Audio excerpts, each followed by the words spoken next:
En ce qui concerne la Roumanie, par exemple, le fameux candidat qui a été aidé par l'intelligence artificielle euh, était, euh, était aux alentours de 2%, 2 ou 3%, classé 2 ou 3% au départ, et 8 jours après, était à plus de 20%, après le travail réalisé par justement tous ces influenceurs et tout le travail qui a été réalisé par l'intelligence artificielle. Bonjour, ici Black Hole Connex. On va prendre un peu d'auteur et beaucoup de recul. Vous venez d'écouter Alain David, président de la Commission des Affaires étrangères, lors d'une session de travail sur l'irruption de l'intelligence artificielle dans les ingérences étrangères. Aujourd'hui, on va s'attaquer à une idée qui est en train de devenir un réflexe. Un candidat devient viral sur TikTok, donc il gagne l'élection. La Roumanie nous a offert le scénario parfait. Un inconnu politique qui passe de moins de 1% dans les sondages à près de 23% au premier tour, une campagne menée quasi exclusivement sur TikTok, des dizaines de milliers de comptes coordonnés, des influenceurs payés, et au final, un premier tour purement et simplement annulé. Sur le papier, tout semble plaider pour la thèse « les algorithmes fabriquent les présidents ». Sauf que, quand on regarde de près le travail des services comme Viginum et surtout ce que la recherche académique nous dit des effets réels des réseaux sociaux sur le vote, l'histoire devient beaucoup moins évidente. La viralité existe, la manipulation existe, la menace est réelle, mais le lien direct voix égale vue est loin d'être démontré. Alors, est-ce que TikTok peut vraiment voler une élection? Ou est-ce qu'on est en train de surévaluer le pouvoir de la machine au risque de mal protéger nos démocraties? On va prendre le temps de décortiquer tout cela ensemble. Installez-vous, on commence.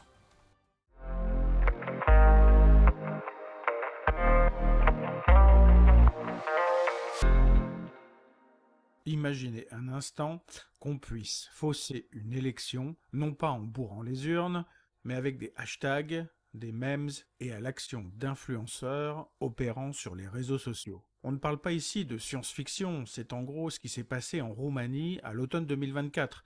On va rappeler le contexte. Donc, on est en Roumanie, un candidat quasi inconnu, Cătălin Georgescu, ancien ingénieur agronome, passe en quelques semaines de moins de 1% dans les sondages à près de 23% au premier tour de l'élection présidentielle, essentiellement grâce à TikTok. Le choc est tel que la Cour constitutionnelle roumaine annule directement le scrutin. Dans cette vidéo, on va voir comment cette manipulation a fonctionné, ce que Viginum, un service français de vigilance et de protection contre les ingérences numériques, en dit, et surtout ce que la science dit vraiment du lien entre viralité numérique et vote. On va commencer en 3 temps. D'abord, on va étudier en détail le cas roumain pour comprendre comment on peut manipuler un algorithme de plateforme numérique, en l'occurrence ici TikTok, et des influenceurs.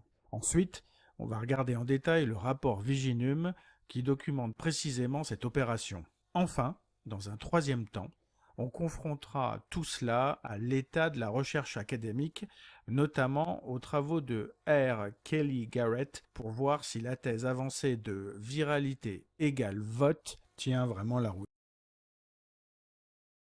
Nous sommes en Roumanie, fin 2024. Un candidat quasi invisible, Călin Georgescu, plafonne à moins de 1% dans les sondages, un mois avant l'élection. Le 24 novembre, jour du vote, il décroche près de 23% des voix et arrive en tête du premier tour. Une ascension fulgurante, sans campagne classique, sans budget déclaré, essentiellement portée par une présence numérique sur le réseau social TikTok. Il faut savoir qu'en novembre 2024, environ 8,9 millions de Roumains, sur une population de 19 millions de personnes, utilisent régulièrement TikTok. Il s'agit de la proportion d'utilisateurs la plus élevée de l'Union européenne. le réseau attire essentiellement des personnes âgées de 18 à 35 ans. Face à ce résultat surprenant, le choc est tel que la Cour constitutionnelle annule le premier tour. C'est un véritable tremblement de terre institutionnel. Si l'on regarde la chronologie, on voit surtout une courbe qui n'a rien de normal. À 4 semaines du vote, Georgescu est à moins de 1%. À quelques jours du scrutin, certains sondages le mesurent à plus de 10%, ce qui met en cause autant les hypothèses de chacun des instituts de sondage que la qualité des données brutes utilisées. Le paysage des sondages politiques en Roumanie est dominé par quelques instituts, INSCOP, Course, Avant-Garde, Sociopol, etc., entourés d'autres acteurs, mais la précision est variable. Certains sont plutôt fiables à moyen terme, d'autres ont déjà montré de forts écarts, et l'épisode Georgescu est typiquement un cas où le système de sondage a été pris en défaut. Et le jour J, il finit à presque 23%, un tel saut en si peu de temps, sans machine partisane ni campagne traditionnelle, et sans précédent en Europe. Pour tenter de comprendre ce qui s'est passé, il faut quitter les bureaux de vote et regarder ce qui s'est passé cette fois-ci dans la poche des électeurs. Car c'est sur TikTok que tout s'est joué.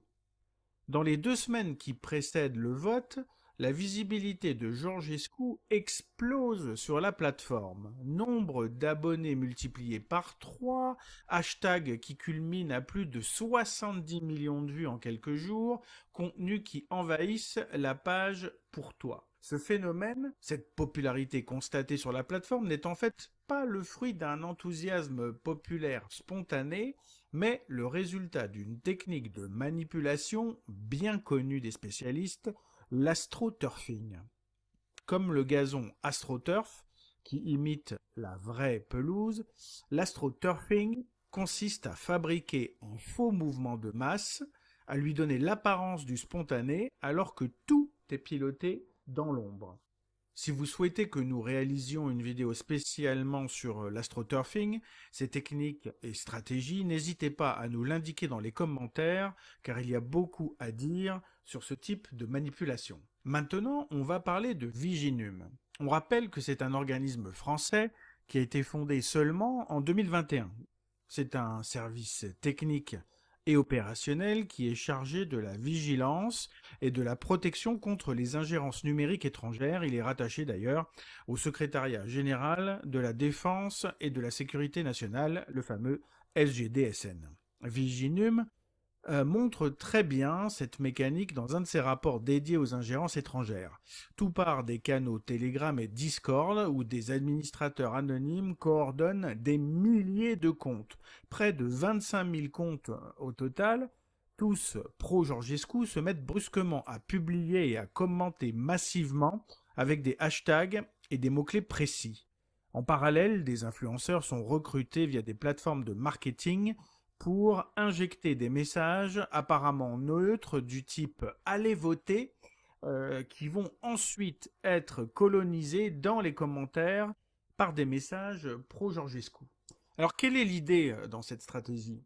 Eh bien, il s'agit de saturer tout simplement. Il faut inonder TikTok de signaux artificiels pour tromper l'algorithme et ainsi créer un effet boule de neige. Quand des milliers de comptes commentent, like, republie le même nom et les mêmes slogans, la plateforme interprète ça comme un intérêt massif de ses utilisateurs. Son moteur de recommandation fait ce pourquoi il est donc conçu. Il pousse ses contenus dans les flux pour toi de millions d'utilisateurs. On ne manipule pas seulement les gens, on manipule d'abord la machine qui sélectionne ce que les utilisateurs voient défiler dans les propositions de contenu.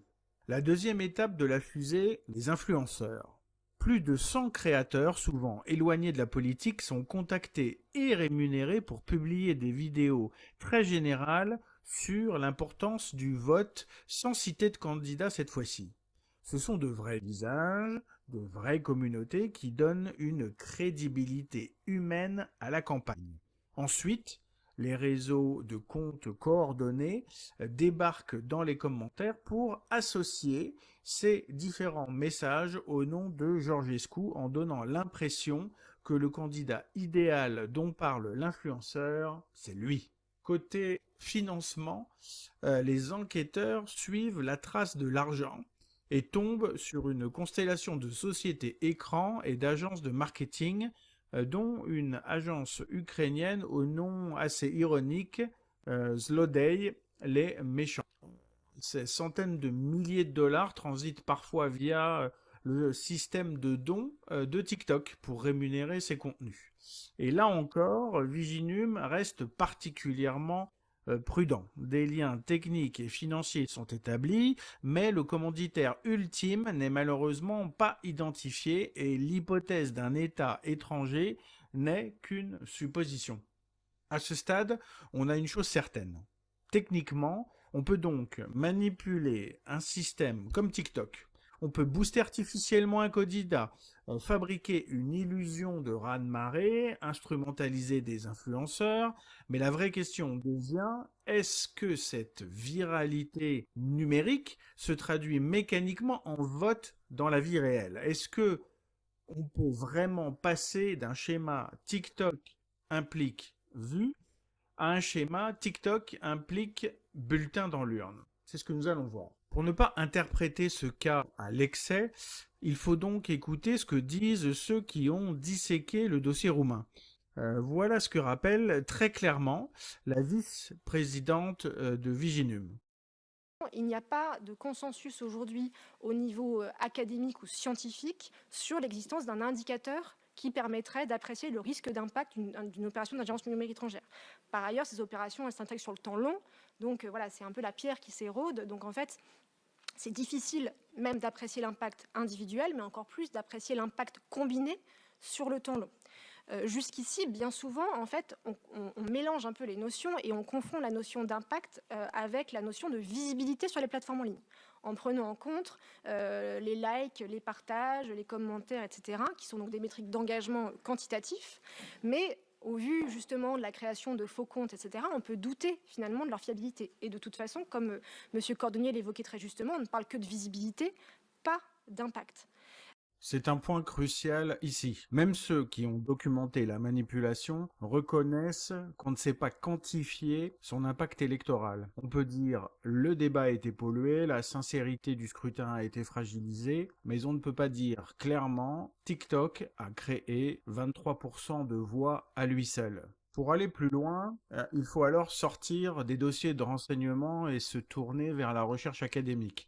L'une des études les plus intéressantes sur ce sujet est signée R. Kelly Garrett. Elle ne parle pas de TikTok spécifiquement, ni de la Roumanie bien sûr, mais de deux élections américaines, objet de l'étude, de 2012 et 2016. Et elle pose la question qui nous obsède, quelle est la contribution réelle des réseaux sociaux à la diffusion de croyances fausses et donc indirectement à nos comportements politiques. Garrett suit des panels d'Américains pendant les deux campagnes de l'élection présidentielle américaine de 2012 et 2016. À plusieurs moments, il mesure leur usage des réseaux sociaux pour s'informer et il leur demande ce qu'ils croient sur des affirmations factuelles concernant les candidats et les enjeux. L'objectif ici est de savoir si, quand une personne se met à utiliser plus intensément les réseaux sociaux pour la politique, ses croyances deviennent plus justes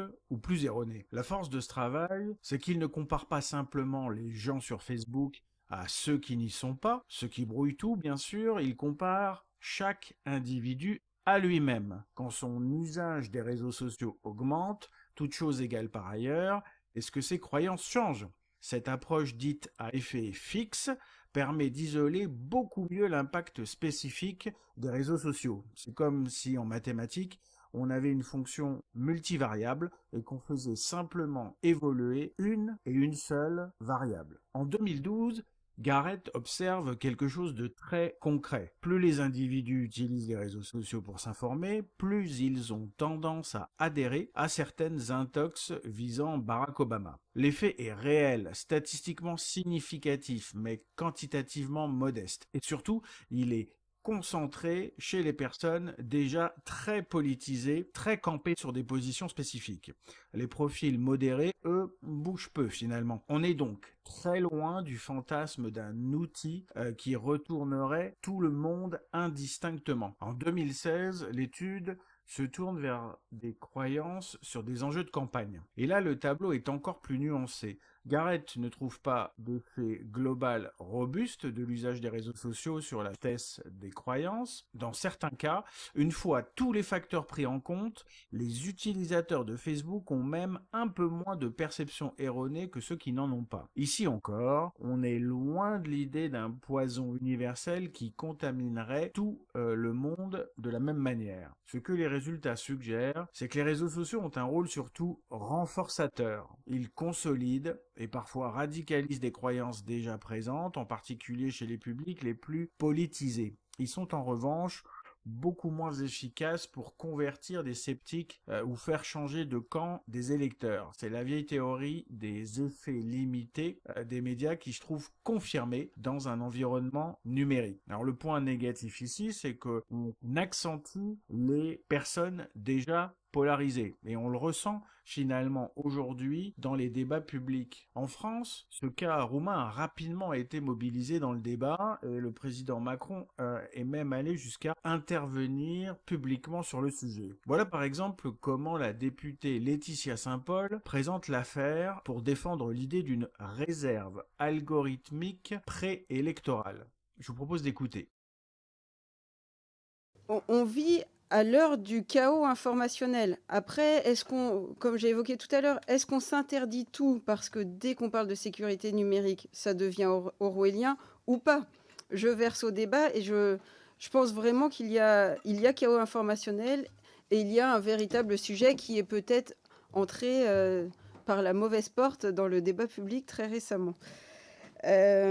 Sur la réserve algorithmique préélectorale. Enfin, je vous assure, c'est hyper simple. Enfin, moi, je suis allée sur mes réseaux sociaux, j'ai regardé toutes les manœuvres qui rentraient dans le cadre de l'article 38 du DSA. C'est hyper simple de dire je ne veux pas.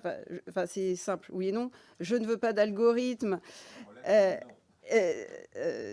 simple, une fois qu'on suit le process. Le problème, c'est qu'il y a process parce qu'il n'y a pas cette possibilité par défaut d'échapper aux algorithmes. Qu'est-ce qui se passe quand on n'utilise pas un algorithme? Si vous mettez vos réseaux sociaux une journée sans algorithme, ce qui se passe, c'est que vous avez le fil d'actualité des personnes que vous suivez.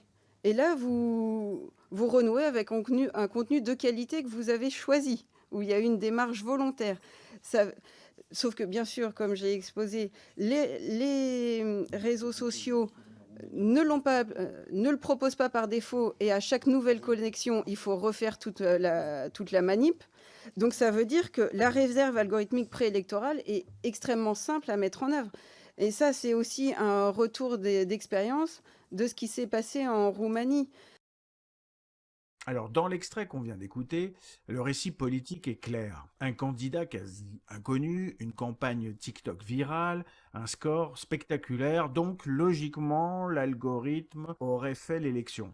C'est intuitivement séduisant, facile à convaincre, mais quand on confronte ce récit aux données de Viginum et aux travaux académiques de chercheurs comme Garrett, on voit que cette équation viralité égale vote n'est ni démontrée ni scientifiquement consensuelle. Alors pour résumer, on peut distinguer 3 niveaux. D'abord, la visibilité. Alors là, une opération ciblée pour clairement imposer un candidat ou un récit au centre du jeu. Ensuite, la persuasion. Les effets existent, mais la littérature les décrit comme limités, contextuels et souvent concentrés sur des publics déjà très polarisés. Enfin, la mobilisation. Sur ce terrain, réseaux sociaux et plateformes sont de véritables accélérateurs pour transformer une base sympathisante en base active. C'est ici que se joue l'écart entre le discours politique et l'état des connaissances. Aujourd'hui, il n'y a pas de consensus scientifique solide pour dire si une vidéo fait X millions de vues,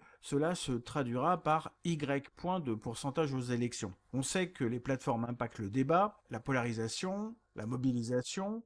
On ne sait pas convertir cela en équation simple entre vues et aspect décisionnel et bulletin de vote. Partir du cas roumain pour tirer la conclusion que les algorithmes décident seuls du résultat des élections, c'est prendre un risque, celui de surréagir. On peut finir par concevoir des mesures très lourdes, comme désactiver les fils recommandés avant un scrutin, sur une base d'un imaginaire technologique qui exagère le pouvoir réel de ces systèmes, tout en sous-estimant d'autres facteurs qui sont, eux, très importants. La désinformation classique, la propagande hors ligne, les fractures sociales et politiques préexistantes. Alors au final, Georgescu reste un cas d'école très utile pour notre étude. On sait qu'il a eu une manipulation sophistiquée de l'écosystème numérique, on a vu des stratégies de manipulation avec l'astroturfing, on sait que cela a suffi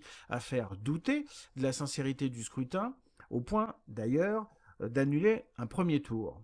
Mais on ne sait pas combien de suffrages ont réellement été fabriqués par TikTok. Confondre ces deux niveaux, c'est glisser de l'analyse à la croyance. Alors l'affaire roumaine, le rapport Viginum, les travaux académiques de Garrett, tout cela nous invite à une position exigeante. Oui, les campagnes numériques d'ingérence sont une menace sérieuse pour la démocratie. Oui, il faut réguler, surveiller, exiger de la transparence des plateformes numériques. Mais non, les algorithmes ne sont pas des baguettes magiques qui transforment automatiquement des vues en votes. Si l'on veut vraiment défendre nos démocraties à l'ère numérique, il faudra mieux comprendre comment la vie réalité interagit avec des sociétés déjà fracturées, des identités politiques fortes et une confiance institutionnelle fragile. Et surtout, se rappeler que ce qui compte in fine, ce n'est pas seulement ce que montrent nos fils d'actualité, mais la capacité des citoyens à décider, malgré tout, avec une part d'autonomie. Merci d'être allé jusqu'au bout de cet épisode. C'est vraiment là que tout se joue, dans le temps que vous prenez pour comprendre ces sujets et les mettre au service de votre libre arbitre. Si cette vidéo vous a été utile, vous pouvez vraiment aider la chaîne de 3 façons simples. En mettant un like, un pouce bleu, en vous abonnant et en activant la cloche pour ne rater surtout aucun des prochains épisodes, en partageant cette vidéo avec un ami, un confrère qui peut être intéressé par le sujet. Et surtout, en laissant un petit commentaire pour dire ce que vous en avez pensé, écrire vos souhaits pour un prochain épisode ou un point particulier qui nécessiterait une vidéo supplémentaire. Ces gestes prennent quelques secondes seulement, mais ils font une énorme différence pour le référencement, la visibilité du contenu, et donc pour la capacité à continuer à produire des analyses approfondies et indépendantes. Prenez soin de vous, on se retrouve très vite pour un prochain épisode. Merci encore d'avoir pris le temps avec Black Hole Connects, la chouette de Minerve vous salue. On se retrouve très vite, même rigueur, même hauteur.